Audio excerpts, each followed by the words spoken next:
Hey guys, I'd like you to start putting some thought into the children's book story that we are working on right now. Now remember, it's not a book anymore. We've changed the parameters of this assignment a little bit so that it's just a story, no pictures, okay? You don't have to make an actual physical book like I normally would do in my other classes. We're cutting it a little bit short. I want you to start working on this guy. We are a little bit past the halfway point. So that gives us basically a couple weeks plus some days to work on this story. I don't want you to have to rush it. I'd like you to be able to take your time and really consider what you're putting into it, but also be aware that we do have a time constraint here. So I want you to start thinking right now, today, about what this story is going to be. And I want to give you a method showing you how you can get this story started. Sometimes that's the toughest part of creative writing, is staring at a blank page and not knowing how to start this thing. I'm going to give you a useful tool right now that might help you through this. So in this class, we've already talked about mind mapping, right? We used it as a model of the mind, basically. But remember, it can be used for other things well. It can be used for note-taking. It can be used for brainstorming. It's a really great way to brainstorm because you can write anything down you want and you can still make the connections between those ideas. Great for brainstorming an essay and great for brainstorming a creative writing project, which is what we're doing right now. So let me show you, let me take you through the steps of this, how this can work and help you in the creative process. What I would strongly suggest is you start with something that you know, okay? And a great place to start is a really broad place, themes. What is the theme of your story going to be? It doesn't have to be written in stone. You can change it later on. This is just something to get you thinking about the beginning of this story, basically. So remember, a theme is a big idea, okay? It's not just an event. It's an idea that carries you throughout the story. An easy way to think of a theme in children's literature is, what's the lesson? What is it that the author wants a little kid to take away from this story, okay? Like I used Little Red Riding Hood as an example before with their other project. And I said one of the themes was childhood independence, okay? Because I think that's an idea that the author is really trying to get us to connect with.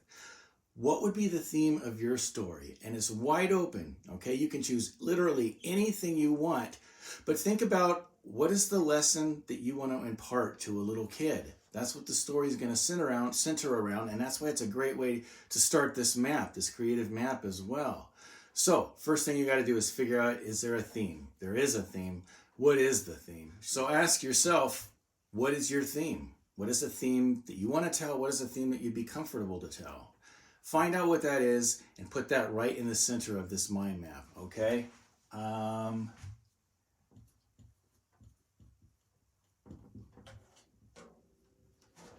Being brave is my theme. There's a lot of children's literature about the importance of being brave, okay? Figuring out how to get through a tough situation, basically.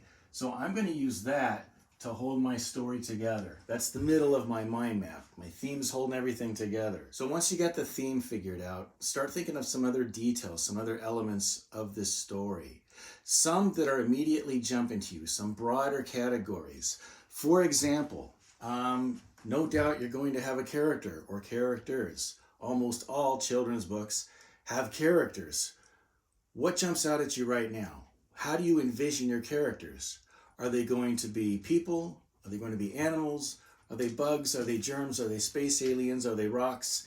There's no wrong answer there, but keep in mind you want this to be interesting to a little kid. So on the one hand, you could write about a little kid because they can connect to that, but you could also write about a dragon because they're interesting and little kids are attracted to dragons. So again, there's no wrong answer here, and you can always go back and change your mind later on. But I always say, go with the first thought and then see what happens with it. What's the first thing that occurs to you right now that's going to inhabit your children's story? I am going to go with, so I've labeled this characters,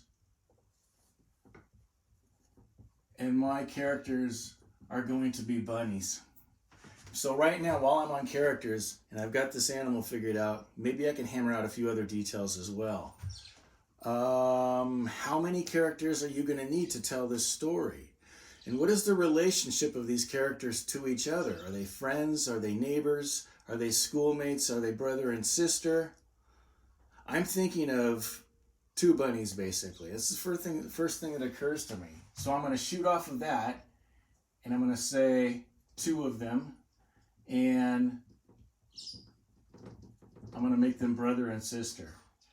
I think while I'm at it, I'm going to give them some names. Who are these bunnies? Ben and Susie. Those are my characters. Now, it's possible as I start to develop the story, I might realize I need more characters than just the two, and that's totally fine. Maybe they'll make their way into the story later on. The great thing about a mind map is there's always room to add more details. Another thing I'm going to need is a situation. If you're going to have a theme, you're probably going to need some kind of situation to breathe life into that theme so that we can see that theme in action. So in other words, something needs to happen, a story, a plot, something, a situation. So if my theme is being brave, I really need some kind of a situation where they're going to get a chance to exhibit that bravery, right? I need to set up something, probably something scary, and then they're going to have to face their fears. So I think my situation is going to be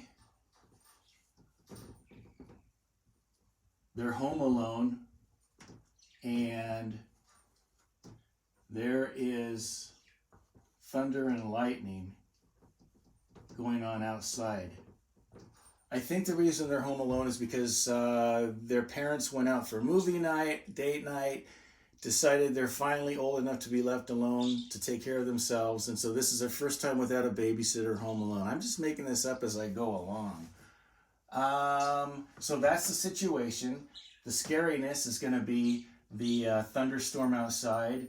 Maybe Susie looks outside the window and there's a lightning flash and she sees what she thinks looks like a face in the bushes across the way in their front yard. I don't know. I'm going to work that out later on. But I can see how this scariness is starting to tell the story, basically. Another thing you might want to think of now, you don't have to, but if it can occur to you, get it down on paper, is a resolution. How are they going to resolve this problem? Whatever this issue is that your characters are having, how are they going to get past it?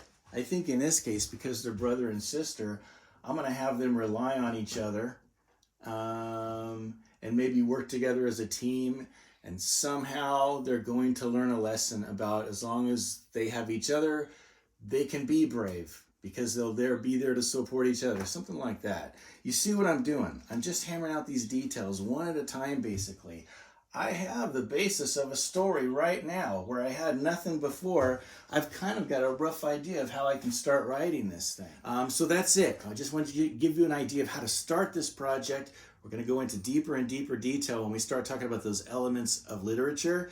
Those are going to come into play in your story as well. But for now, just have a skeleton, just have an outline of how you think this thing is going to come together. Okay, and that's it for today.